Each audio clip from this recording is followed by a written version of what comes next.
परमेश्वर आत्मा है और यह आवश्यक है कि उसके आराधक आत्मा और सच्चाई से उसकी आराधना करें।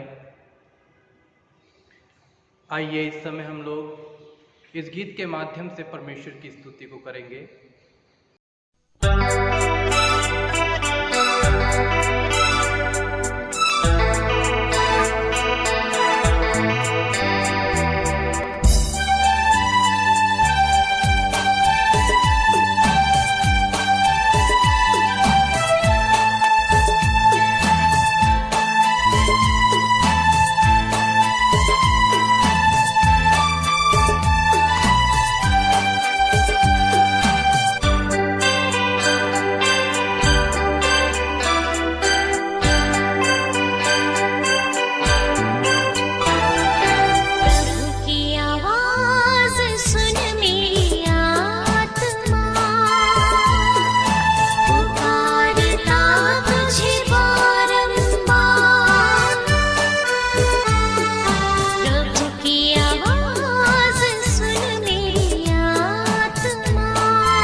पुस्तक पेज नंबर 5 क्रम संख्या नंबर 2।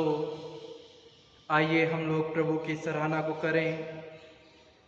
हे प्रभु, हमारे होठों को खोल दीजिए तो हम आपकी स्तुति करेंगे।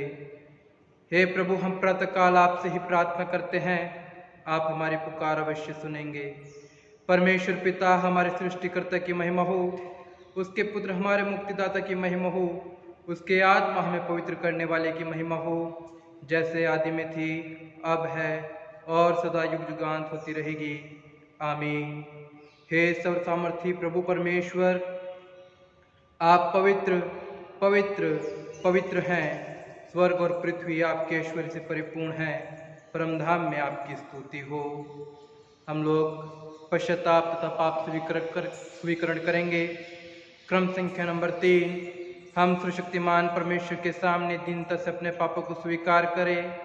एक साथ मिलकर के, हे परम पवित्र और परम दयावान परमेश्वर, हम मानते हैं कि हमने मन, वचन और कर्म से तथा भलाई न करने के कारण आपके विरुद्ध और एक दूसरे के विरुद्ध पाप किया है। इसलिए हम आपसे प्रार्थना करते हैं कि आप हम पर दया करें और हमारे पापों को क्षमा करें। आमीन।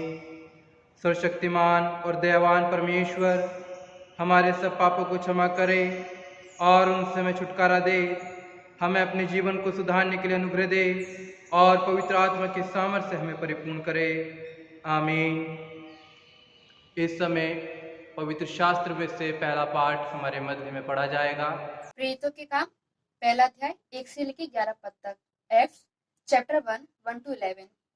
हे थियोफिलुस, मैंने पहली पुस्तक उन सब बातों के विषय में लिखी जो यीशु आरंभ से करता और सिखाता रहा, उस दिन तक जब वे उन प्रेरितों को जिन्हें उसने चुना था पवित्र आत्मा के द्वारा आज्ञा देकर ऊपर न उठाया गया। उसने दुख उठाने के बाद बहुत से पक्के प्रमाणों से अपने आप को उन्हें जीवित दिखाया और 40 दिन तक वे उन्हें दिखाई देता रहा और परमेश्वर के राज्य की बातें करता रहा। उसने मिलकर उन्हें आज्ञा दी, यरूशलेम को ना छोड़ो, परंतु पिता की उस प्रतिज्ञा के पूरे होने की बाट जोते रहो, जिसकी चर्चा तुम मुझसे सुन चुके हो। क्योंकि यूहन्ना ने तो पानी में बपतिस्मा दिया, परंतु थोड़े दिनों के बाद तुम पवित्र आत्मा से बपतिस्मा पाओगे। अतः उन्होंने इकट्ठे होकर उससे पूछा, हे प्रभु, क्या तू इसी समय इस्राएल को राज्य फेर देगा? उसने उनसे कहा, उन समयों या कालों को जानना जिनको पिता ने अपने ही अधिकार में रखा है तुम्हारा काम नहीं, परंतु जब पवित्र आत्मा तुम पर आएगा तब तुम सामर्थ्य पाओगे और यरूशलेम और सारी यहूदिया और सारी सामरिया और पृथ्वी की छोर तक मेरे गवाह होगे। ये कहकर वे उनके देखते देखते ऊपर उठा लिया गया और बादलों ने उसे उनकी आंखों से छिपा लिया। उसके जाते समय जब वे आकाश की ओर ताक रहे थे तो देखो, 2 पुरुष श्वेत वस्त्र पहने हुए उनके पास आ खड़े हुए और उनसे कहा, हे गलीली पुरुषों, तुम क्यों खड़े आकाश की ओर देख रहे हो? यह यीशु जो तुम्हारे पास से स्वर्ग पर उठा लिया गया है, जिस रीति से तुमने उसे स्वर्ग को जाते देखा, उसी रीति से वे फिर आएगा। ये परमेश्वर का जीवित वचन है, उसका धन्यवाद हो। आमीन। उत्तरवादी पाठ हमारे मध्य में पढ़ा जाएगा। हमारे महान उद्धारकर्ता प्रभु यीशु ख्रीस्त के नाम में आप सभी को जय मसीह की।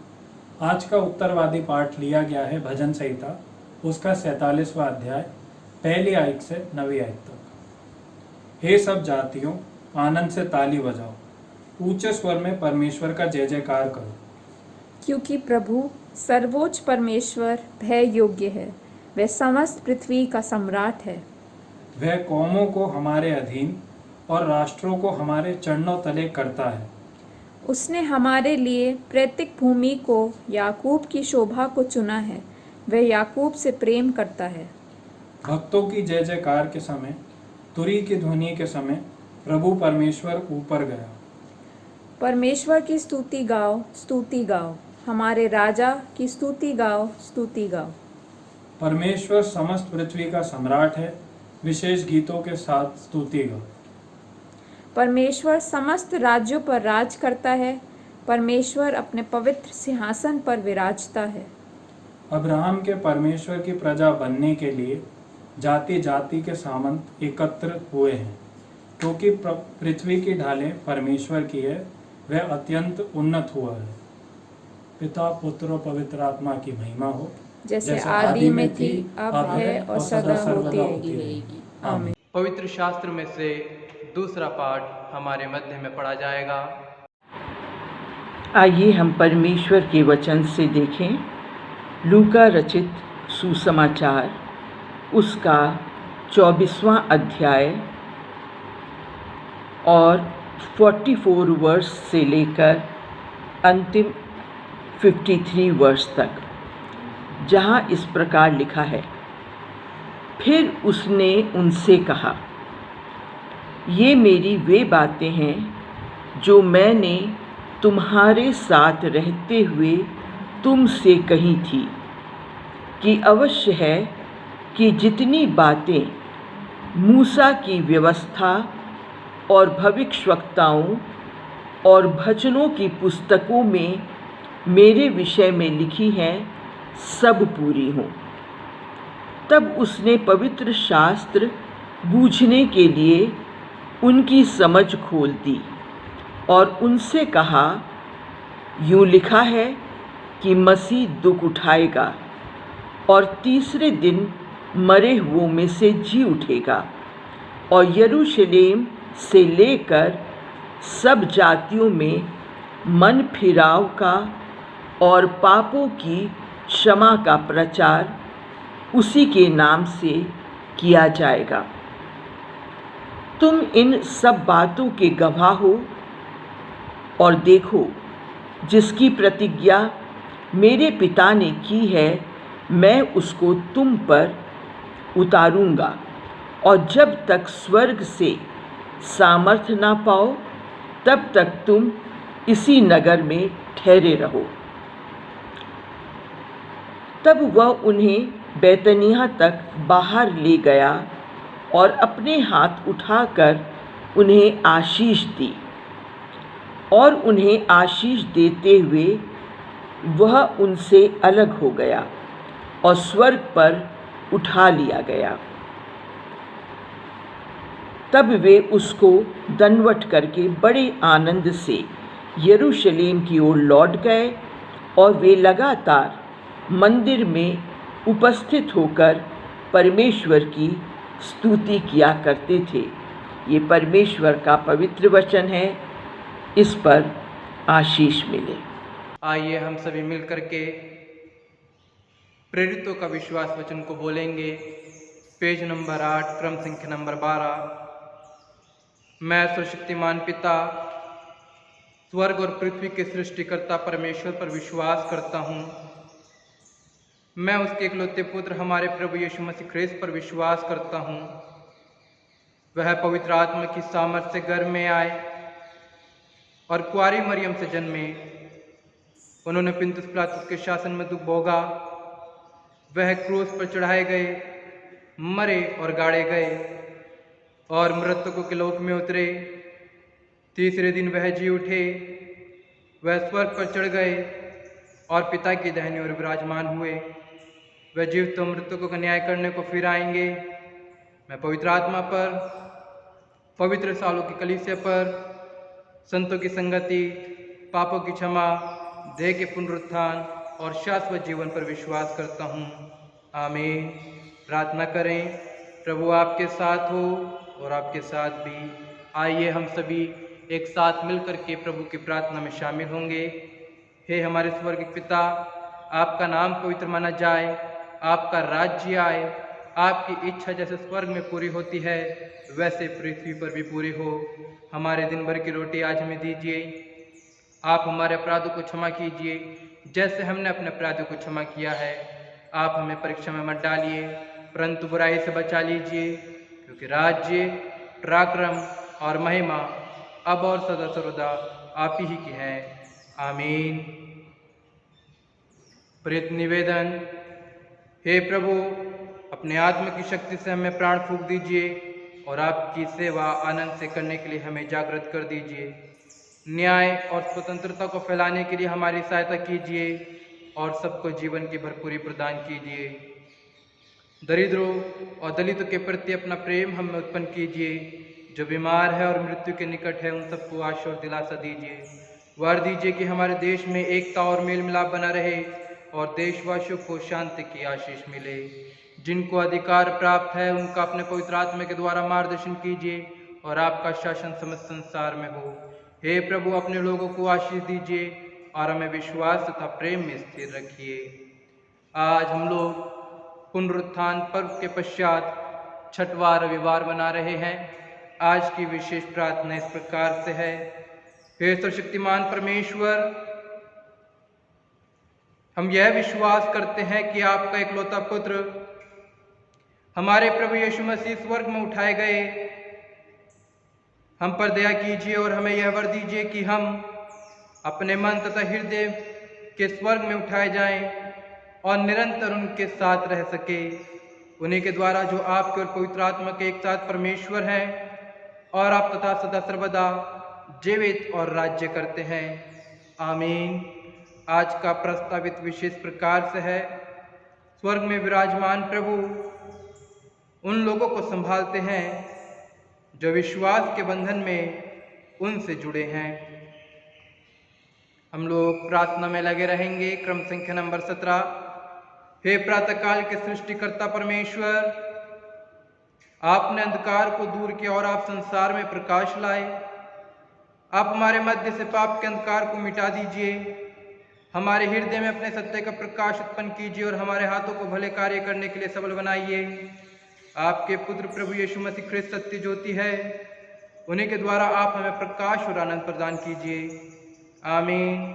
हे शाश्वत परमेश्वर पिता, आपके सामर्थ्य से हमारी सृष्टि हुई और आपके प्रेम द्वारा हमारा उद्धार हुआ।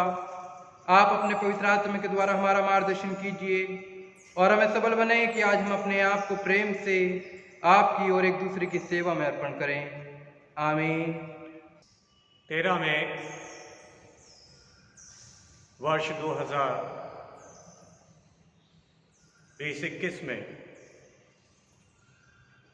प्रभु यीशु ख्रीस्त का स्वर्गारोहण दिवस था और आज का प्रस्तावित विषय है स्वर्ग में विराजमान प्रभु उन लोगों को संभालते हैं जो विश्वास के बंधन में उनसे जुड़े हैं, जो आधारित है यूहन्ना रचित सुसमाचार उसका 17वां अध्याय उसके 11वें पद से लेकर 19वें पद तक।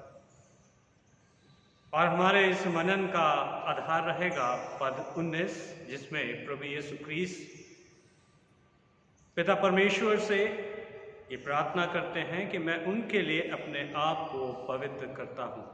आइए हम प्रार्थना करें। प्रेमी पिता, हम प्रार्थना करते हैं कि आप अपनी आत्मा के द्वारा, वचन के द्वारा और अपने पुत्र के द्वारा हमें पवित्र कीजिए ताकि हम आपकी समीपता में निरंतर और सदैव बने रहें। उन्हीं के मधुर नाम में होके हम मांगते हैं। आमीन। प्रभु यीशु ख्रीस्त ने अपने क्रूसीकरण, पुनरुत्थान और स्वर्ग आरोहण से पूर्व यूहन्ना रचित सुसमाचार उसके 15वें अध्याय के 4 पद में अपने शिष्यों विश्वासियों के साथ ऑर्गेनिक यूनियन के रिश्ते को एक मेटाफर या दाखलता और वाइन के रूपक के रूप में स्थापित किया।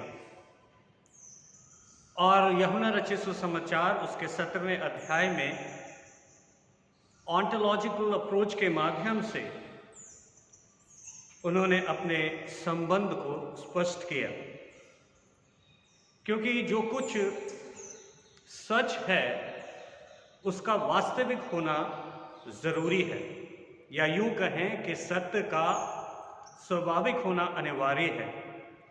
सृष्टि की रचना में परमेश्वर ही सत्य है, क्योंकि उसने उसकी रचना अपने उद्देश्यों को पूर्ण करने के लिए की। और जब उसने रचना समाप्त करी तो जो कुछ देखा वो सब अच्छा था और परमेश्वर ने उसे आशीषित किया। परंतु मनुष्य के पतन के कारण न सिर्फ परमेश्वर का मनुष्य के साथ संबंध टूटा, परंतु रोमियो की पत्री उसका 8वां अध्याय उसके 22वें पद में लिखा है कि ये सृष्टि अब मिलकर करहाती और पीड़ाओं में तड़पती है, क्योंकि हमारा परमेश्वर जो है वो पवित्र है और उसे पवित्रता, पाकीज़गी, स्वच्छता, अच्छाई पसंद आती है। और पहला शमूएल 2:2 में लिखा है, यहोवा के तुल्य कोई पवित्र नहीं, क्योंकि तुझको छोड़ के कोई है ही नहीं। इसी प्रकार यशाया 6:3 में लिखा है, सेनाओं का यहोवा पवित्र पवित्र और पवित्र है। और कोई भी अच्छी वस्तु गंदगी से नहीं निकलती। परमेश्वर हमेशा स्वच्छ और अच्छी वस्तुओं का प्रेमी है, पसंद करता है, क्योंकि वो खुद साफ है, स्वच्छ है और पवित्र है। प्रभु यीशु क्रिस्ट ने अपनी हाई प्रीस्टली प्रेयर में, जो यूहन्ना 17 कहलाती है, अपने शिष्यों और अनुयायियों के साथ घनिष्ठ रिश्ते के लिए प्रार्थना की और उसका आधार था पवित्रता, कि मैं इनके लिए अपने आप को पवित्र करता हूँ। परमेश्वर की पवित्रता ने उसे मनुष्य की पाप की गंदगी के कारण अलग कर दिया। परमेश्वर उनसे अलग हो गया और समस्त जीवन मनुष्य का जो पाप में था, जो गंदगी में था, वो परमेश्वर की महिमा से महरूम था। वो परमेश्वर की व्यवस्था के अनुसार नहीं था और ज़रूरी था कि परमेश्वर की घनिष्ठता या समीपता मनुष्य परमेश्वर के साथ हासिल करे। उसके लिए कोई ऐसा मीडिएटर, ऐसा मध्यस्थ हो जो उसको परमेश्वर की समीपता में ला सके। प्रभु यीशु क्रिस्ट ने अपने जीवन में उसी पवित्रता को विवेक, अपने साहस, अपने आत्मसंयम और न्याय के आधार पर हासिल किया। प्रभु यीशु क्रिस्ट ने मनुष्यों के लिए अपने आप को पवित्र, दुख उठाने के कारण और अपमान सहने के कारण और अंत में अपना बलिदान क्रूस पे प्रदान करने के द्वारा हासिल किया। इब्रानियों की पत्री उसके 10वें अध्याय के 10वें पद में लिखा है, हम यीशु मसीह के देह के एक बार बलिदान चढ़ाए जाने के द्वारा पवित्र किए गए हैं। और परमेश्वर पवित्रता को इसलिए पसंद करता है क्योंकि पहला पत्रस 1:15 में लिखा है, जैसा तुम्हारा बुलाने वाला पवित्र है, वैसे ही तुम भी अपने सारे चाल चलन में पवित्र बनो। यह आवश्यकता, यह है आधार, क्योंकि परमेश्वर ने जब हारून उसके घराने को चुना तो निर्गमन की पुस्तक उसके 29वें अध्याय के पहले पद में एक विधि थी ताकि इनको पवित्र किया जाए। और ये पवित्रता जो है ये एक सेपरेशन है, एक पृथक्करण है, पृथक करता है परमेश्वर हमें संसार से, संसार की मान्यताओं से, ताकि वो अपने उद्देश्यों के लिए पवित्र लोगों के समूह को इस्तेमाल कर सके, उनका उपयोग कर सके, उनके द्वारा अपनी महिमा को हासिल कर सके। पवित्रता का प्रतीक और आदर्श जो है वो है प्रभु यीशु क्रिस्ट, क्योंकि पवित्रता का अर्थ है परमेश्वर के लिए, उसकी सेवा के लिए अलग किया जाना। प्रभु यीशु क्रिस्ट ने अपने प्रत्येक विश्वासी को रेडिकल ट्रांसफॉर्मेशन या अमूल परिवर्तन के लिए आह्वान दिया। वो चाहते हैं कि हम भी पवित्र बने ताकि हमारा मेल परमेश्वर के साथ संभव हो सके। जैसा गंदे कपड़ों को धुलाई की आवश्यकता होती है, वैसे ही सेंटिफिकेशन या पवित्रता एक प्रक्रिया है जिसके द्वारा हमारा अंतःकरण, मन, इच्छा शक्ति और मंशा हमारा पूर्ण पवित्रता के लिए परिवर्तित होती चली जाती है। यदि हम पवित्र होना चाहें तो ये सेंटिफिकेशन का एक प्रोसेस है, लेकिन इसका अनिवार्य तत्व है वो ये कि जैसे गंदे कपड़ों को साफ पानी के द्वारा ही साफ किया जाता है, गंदे पानी के द्वारा कपड़ों की धुलाई संभव नहीं है। गंदा पानी तो उन्हें और गंदा कर देगा, और मैला कर देगा, और दूषित कर देगा, उसमें से दुर्गंध आने लगेगी। तो सैंटिफिकेशन के लिए पहले पवित्रकरण की प्रक्रिया को अपनाना जरूरी है और वो स्वच्छता ही के द्वारा संभव है। तो मूल परिवर्तन जो है वो हमारी सोच का है, वो हमारे संकल्प का है, हमारे उस ज्ञान का है जो अब तक अधूरे हैं और परमेश्वर की महिमा से वंचित हैं, रहित हैं। और ये संभव है प्रभु यीशु क्रिस्त की घनिष्ठता, उसकी समीपता के कारण ही, क्योंकि प्रभु यीशु क्रिस्त ही वो पवित्र जन है जो हमारे को रास्ता दिखा सकते हैं कि क्या पवित्रता है और क्या पाकीज़गी। कुछ भी अच्छा बुराई से नहीं निकलता, और इसीलिए ज़रूरी है कि हमारे को प्रभु यीशु क्रिस्त की समीपता में, उनके घनिष्ठता में अपने जीवन को व्यतीत करना ही ज़रूरी है। हमारे जीवन में कभी कभी कठिनाई आती हैं, परीक्षाएं आती हैं, विफलता आती हैं, और निरंतर वो बनी रहती हैं। और इन कठिनाइयों को हम जब उनका मूल्यांकन करते हैं तो कहीं ना कहीं एक ऐसी संभावना होती है कि हमारा चरित्र, हमारी सोच, हमारी अप्रोच कहीं ना कहीं वो सही नहीं है, दूषित है, प्रभावित है हमारे कामों के द्वारा, हमारी बुराइयों के द्वारा, कि हम उसका समाधान नहीं ढूंढ पाते। और ये कठिनाइयाँ, परीक्षाएं, विफलताएं ऐसे प्रतीत होती हैं जैसे मानिए कि एक भोजन की तलाश में चींटियाँ जो हैं वो एक कतार बना के चलती जाती हैं और उनका कोई हल नहीं होता, कोई अंत नहीं होता। पवित्रता जो हमें प्रभु यीशु क्रिस्त में परमेश्वर प्रदान करते हैं, यही एक ऐसी कसौटी है जो हमें सही और खरा साबित करती है। और इस पवित्रता के लिए प्रभु यीशु क्रिस्त की घनिष्ठता में निरंतर रहना अनिवार्य है, ज़रूरी है। एक मोनास्ट्री थी और वहाँ पे जो नियम थे बड़े सख्त थे, और होता ये था कि प्रत्येक विद्यार्थी को वहाँ पर बोलने की इजाज़त नहीं थी, तो 10 साल के बाद उसको सिर्फ दो शब्द बोलने की इजाज़त मिली हुई थी। एक विद्यार्थी के 10 साल पूरे हुए, वो गुरु के सामने आया। गुरु ने कहा कि आज तुमने इस जगह पे रहते हुए 10 साल व्यतीत किए हैं और ये तुम्हारा अवसर है कि तुम बात कर सकते हो, लेकिन ध्यान रखो कि सिर्फ तुम्हें 2 शब्द बोलने हैं। कहो तुम क्या अपनी बातों को 2 शब्द में बताना चाहते हो। और इस शिष्य ने कहा, बिस्तर सख्त। गुरु ने कहा ठीक है, मैं देखता हूँ।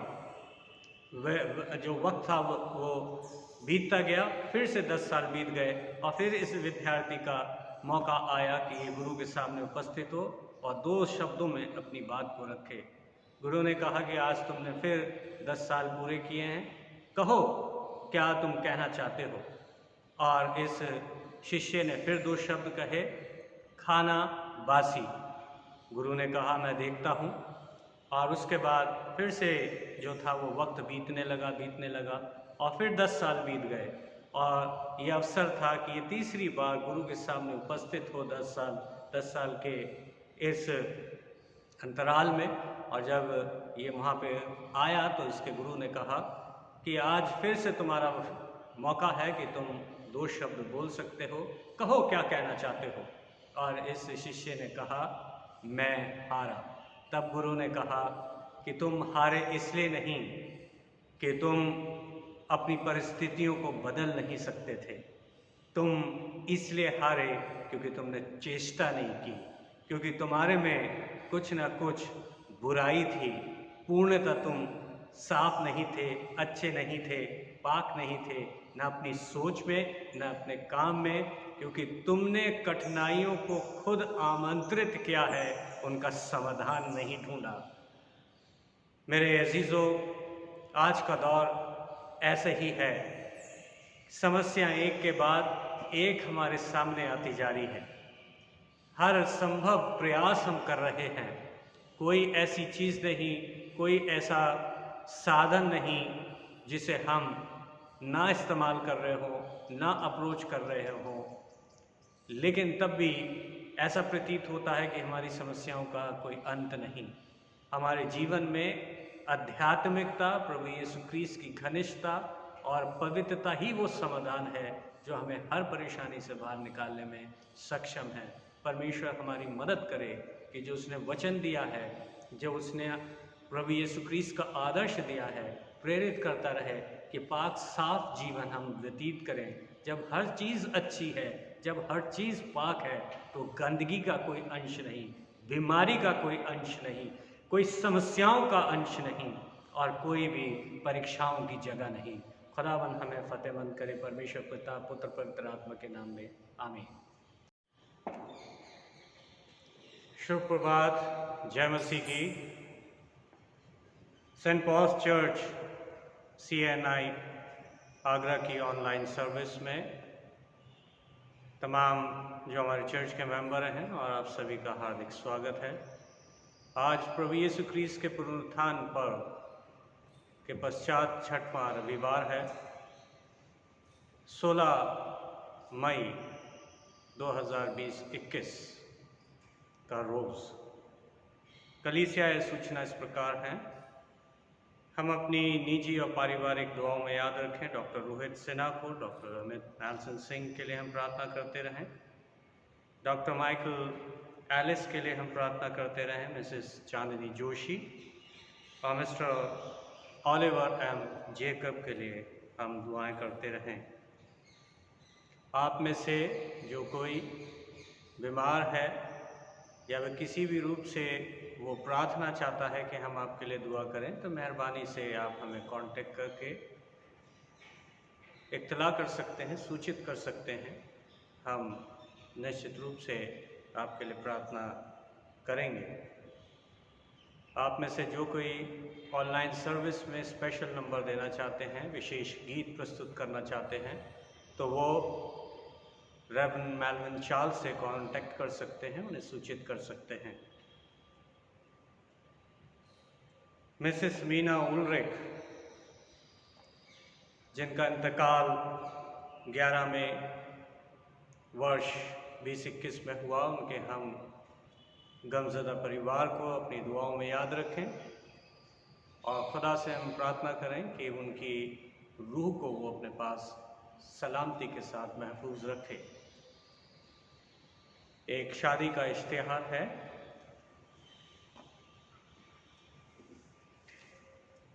मैं saint Thomas church CSI Kumbakonam Tanjore Tamil Nadu pastor क्षेत्र के कुमार वी स्टैनली जोन्स, पुत्र श्री S विंसेंट, निवासी number 5 men's college road Kumbakonam Tanjore Tamil Nadu, और saint Paul's church CNI Agra की कुमारी डी प्रिसिल्ला जेनिफर, पुत्री श्री पापू डेविड, निवासी 147 MIG सेक्टर 11B आवास विकास आगरा के विवाह की सूचना देता हूँ।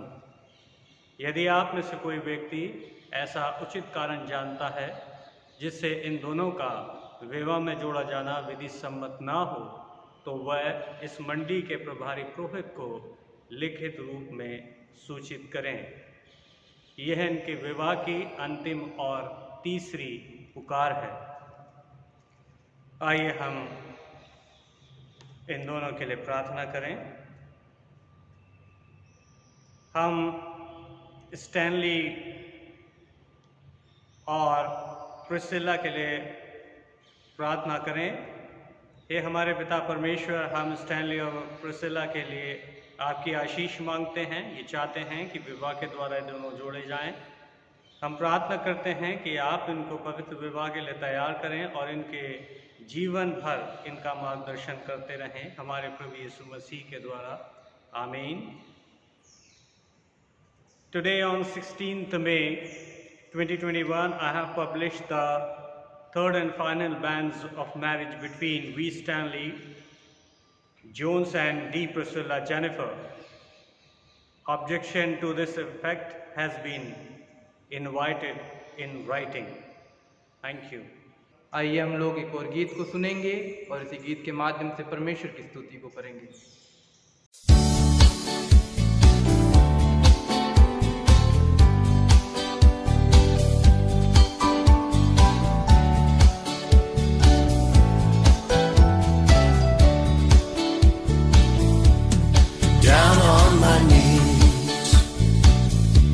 I found my Jesus.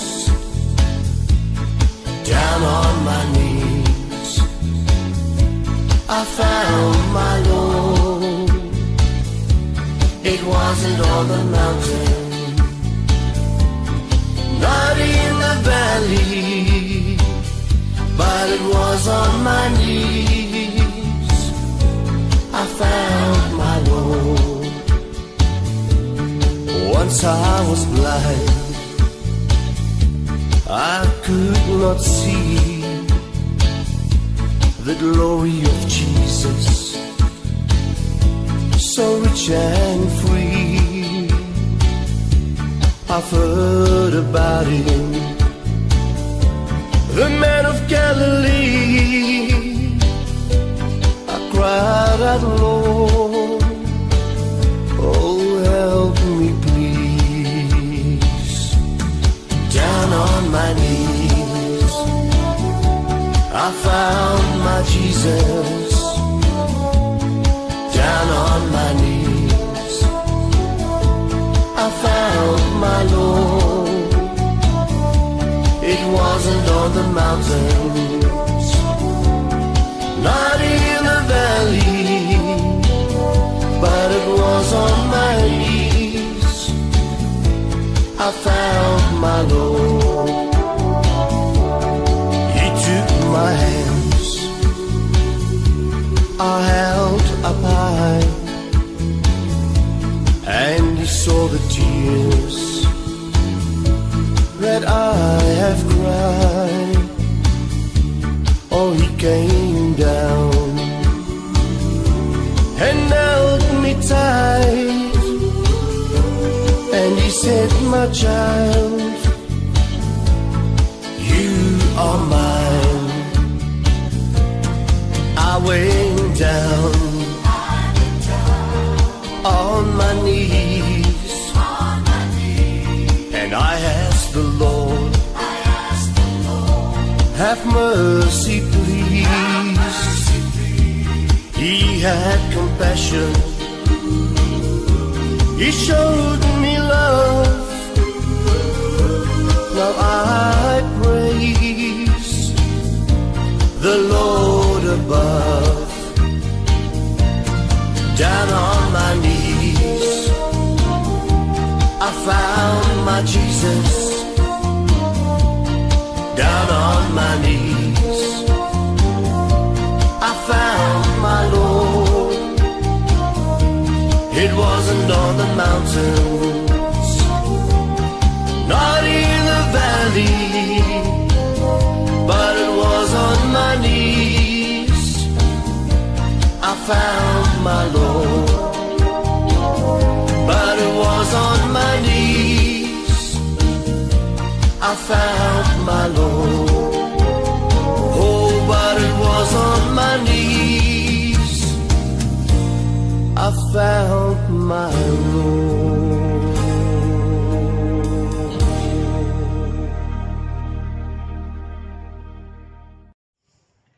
हम आशीष वचन ग्रहण करें। हमारे प्रभु यीशु ख्रीस्त का अनुग्रह, परमेश्वर पिता का प्रेम, पवित्र आत्मा की सहभागिता हम सब के साथ अब सदा सर्वदा होती रहे।